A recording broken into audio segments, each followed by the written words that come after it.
সন্ত্রাসী হামলা হোক আর এই ভিন্নভাবে আক্রমণ হামলা করা হোক, যাই কিছু করা হোক, সেটা মানে হামলা করার সেটা আমিও যেমন কাম্য নয় বা সেটা সমর্থন নয়, একজনের উপরে হামলা আর কারোর ধর্মীয় আঘাত, ধর্মীয় অনুভূতি নিয়ে কেলানেলা করা, ধর্মীয় অনুভূতির উপরে আঘাত নিয়ে আসা, এটা আমিও কাম্য করি না, কেউ এটা কাম্য করার মতো নয়।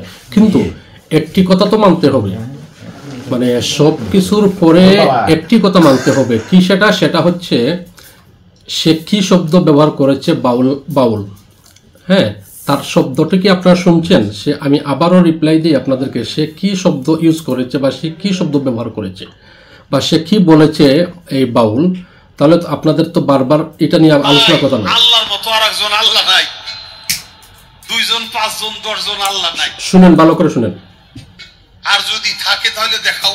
একজন মুসলমান কখনো সে আমার মহান আল্লাহ তাআলাকে অস্বীকার করা আর আল্লাহকে নিয়ে কটূক্তি করা, আল্লাহকে নিয়ে অস্বীকারী কাফিরের পক্ষ অবলম্বন করা, একজন মুসলমান কখনো সেটা করতে পারে না।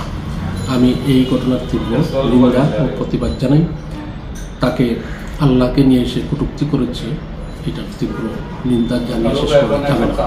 যেহেতু তাকে গ্রেপ্তার করা হয়েছে, আমি চাই অন্তর্বর্তীকালীন সরকার অনতি বিলম্বে তাকে বর্তমান প্রচলিত আইনে তার শাস্তি দাবি জানাচ্ছি, শাস্তি দিতেই হবে।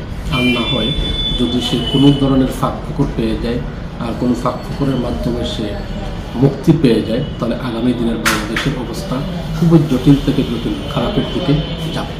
সেই হিসাবে এই বাউলের পক্ষে দেখা গেছে তার পক্ষে অনেকেই যুক্তি উদাহরণ টানতেছেন, যুক্তি দিচ্ছেন, পক্ষ অবলম্বন করতেছেন।